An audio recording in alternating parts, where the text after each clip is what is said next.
Alright, hello everybody. Now just to get straight into this, y'all know what you're looking at here. It is Spyderco VG10. There's the little spider emblem there. And it is very tiny. This is the Ladybug. Yeah, Generation 3, it's sporting the foliage green, which doesn't come out really good on this with the bright lights where they're going here. Right away I want to jump into what the philosophy of use would be on something this just runt sized knife. Not price runt sized knife. Maybe clear on that. I've owned smaller knives that were 99 cents. And they weren't Spydercos, that's for sure. But they did everything the Spyderco did. This will give you about 10 seconds to guess how much these cost. You Spyderco guys, you'll already know. But, you know, it's less than an ounce, less than a half ounce. It does have VG10 steel, as you can see right there.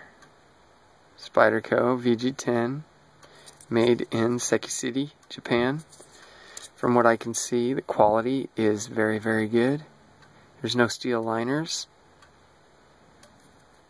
No steel liners, Seki City. I did notice on this side, if you look, you see that round right there in the saber part of the saber grind is not there on this side.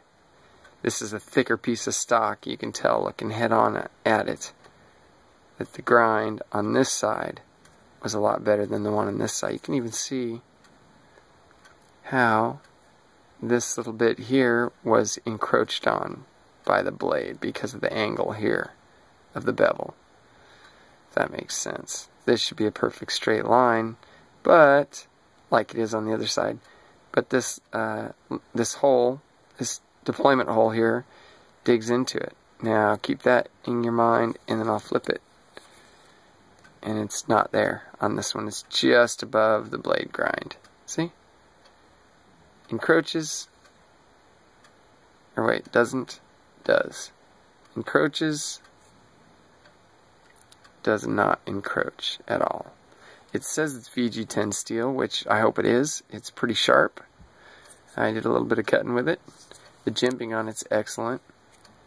It's really easy in hand, even though I have about a medium-sized hand.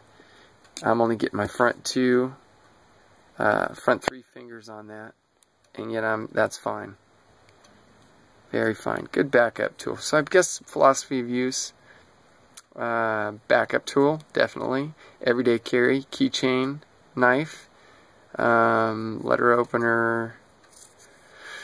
To guys that know knives and they see it, they go, "Oh, that's a Spyderco Ladybug." Possible conversation starter. A couple of things, a couple of lower priced or comparably priced things in that area. One would be a navigator, just about the same size, blade length. Very different in the way they are though. The thickness, if you can see. The thickness on the navigator is much thicker. The blade stock. It's almost like a different planet. I don't know what steel this Gen 2 steel or Gen 1 steel was back then. I was under the assumption it was the AUS 8 or AUS 8 steel, so I'm not sure. AUS 8 versus VG10. Go figure. Anyway, I like the knife. It is a keychain knife, and that's it. It's another Spyderco to go in the collection, so there's that. And also, actually, we've got one more. Is that it?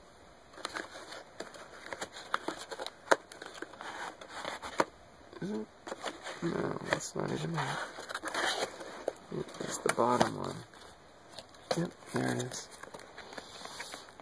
Sorry to get stuck on stupid towards the end here. There we go. So I'll get rid of this. And now we've got these three possibilities. And the only reason they're possibilities is because they're in the price range. Roughly same size.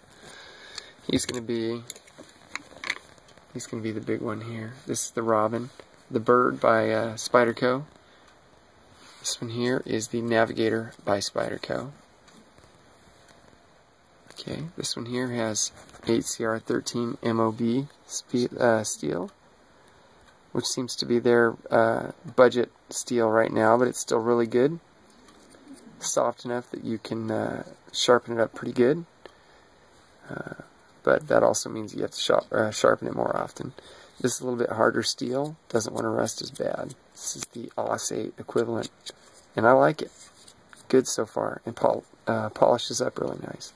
Now this is my first venture into VG10. I would imagine this was just from crap stock because it's so tiny, and it's their budget cheap model. I'd like to see a heavier duty, thicker stock VG10 on an Endura or a Delica, and that before I make my decision on what I think of it. On this, it seems a little flimsy. It seems like for a $32 knife, it should be just a little bit more fit and finish, up to par. That's my thought. That is my thought. No, there's my new toy in the background. Mossberg 22. I'll do a review of that here pretty soon.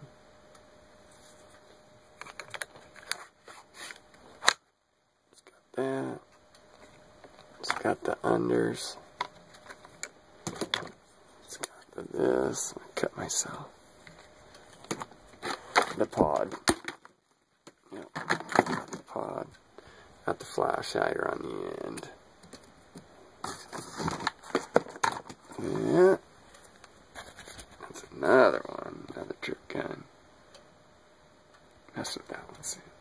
Flash hider. Flat dark earth. Anyway, that's a different animal. Okay, so what did we learn here? We learned that for $30 you can get this knife here for $30. Metal construction, roughly the same size. In length dimensions, weight-wise, it's about 5 times as heavy. But that's because you've got these metal liners. You've got a really sweet liner lock, or spine lock, which adds a little bit of weight. You have the ability to flip that puppy one way or the other. This way, or can't do that way. Good jimping, locks in. I like this underneath choil for really detailed work, definitely. Anyway, so that is the same price as that, which is twice the knife. And the Navigator, if you can get a hold of one of these. It's probably the one that I would buy, this Navigator. It's got all the things these other two have, short of the grippy jimping that this has. This has the grippier the jimping. And this is the best of all of them, but it's too small. So, there you have it. You have the FR, what do they call this? FRE, fiberglass reinforced nylon, FRN, in foliage green, Ladybug, Gen 3, made in VG10 steel, made out of Seki City, Japan. It's got the bi-directional grips. So you can get that for right around $30 shipped. Not bad. Still Spyderco. Still love it. Navigator, about $60 to $75. Used on eBay. If you can find it, great. Grab it up. It's a great knife. Great little knife. But yeah, buy it. Buy it quick. Hard to find. And the other one is probably the best of the knives, but it's also the least it's the most affordable, but probably the least sought after, because it is a bird. Still a Spyderco, but it's their economy brand. Great G10, great backspacer. Machining on this looks very nice. Very sharp out of box. So anyway, let's set up our last shot. Don't know what we'll call this. Spyderco takes on the big dogs. maybe. I don't know. Making it up as I go. 1, 2, 3. That's it right there.